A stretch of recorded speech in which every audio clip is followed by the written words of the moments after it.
I just wanted to take a few moments to review your Module 2 case studies assignment. So this assignment will be completed in groups, and you have been provided your group names in the announcements. So if you have not seen that, just check the announcements and you'll see that there's one labeled Module 2 case study groups.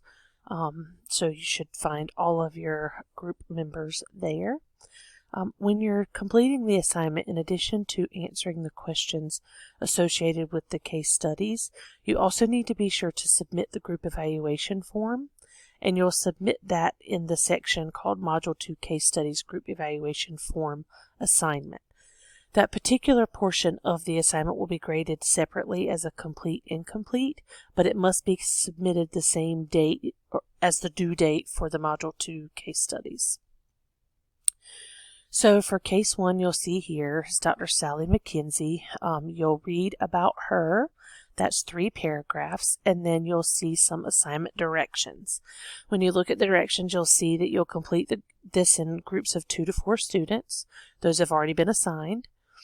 Again, you'll find that in your announcements. I would like for you to complete the assignment in Google Docs because you guys can then kind of work live together on those questions through that document. Then when you turn in the assignment, you'll turn in a Microsoft Word document in Canvas like you usually do with your assignments. But then you'll also include the Google document link for each group so that I can see who did what in their color.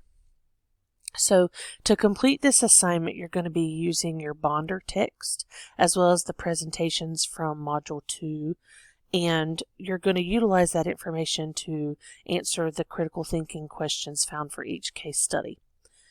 Now, one thing I want to point out that for a top grade, you need to make sure that you're including proper in-text citations and references to support all of your answers, and that you're thinking about how those references and in-text citations and the information found on them tie into each question.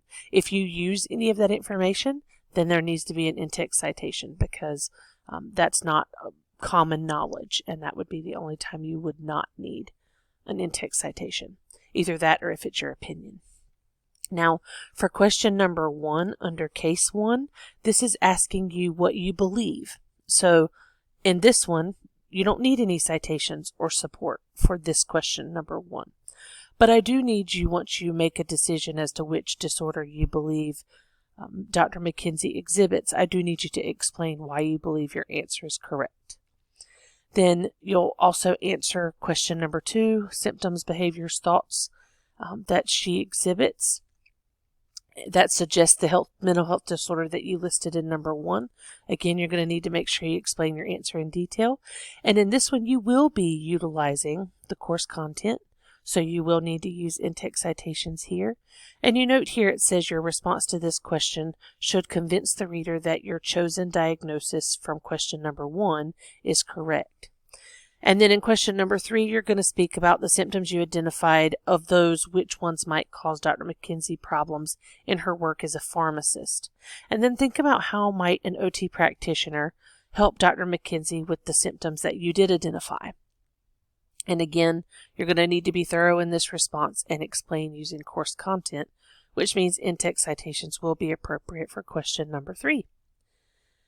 Then you'll see in case 2, it's 2 paragraphs. You'll read those 2 paragraphs, and then there's also 3 questions to answer there.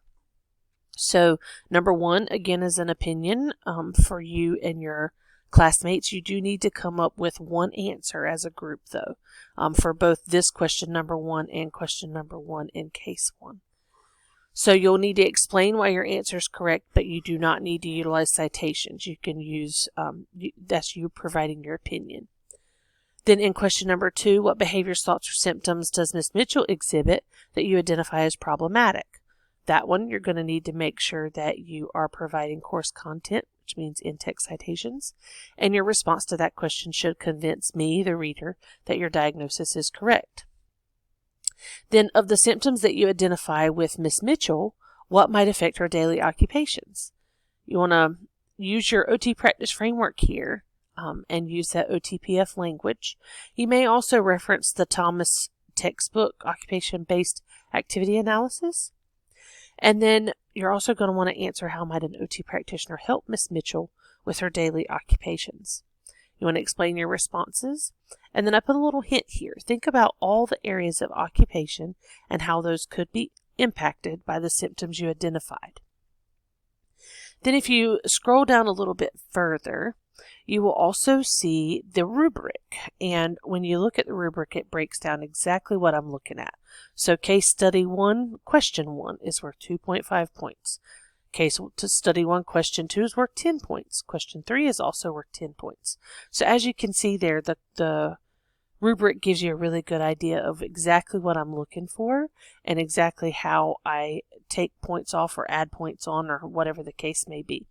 You also want to make sure that before you turn in your assignment that you proofread it, so that you do not lose points for grammar, punctuation, organization, sentence fluency, paragraph structure, and APA formatting. If you're not sure about something with the APA formatting, please feel free to reach out to me and let me know. I'd be happy to answer any questions that you have ahead of time so that you don't have to worry about losing points on your assignments. And that is all of the helpful tools and hints that I have for you for the Module 2 Case Studies assignment. If after listening to this video and reading the assignment description you still have any questions, please feel free to let me know.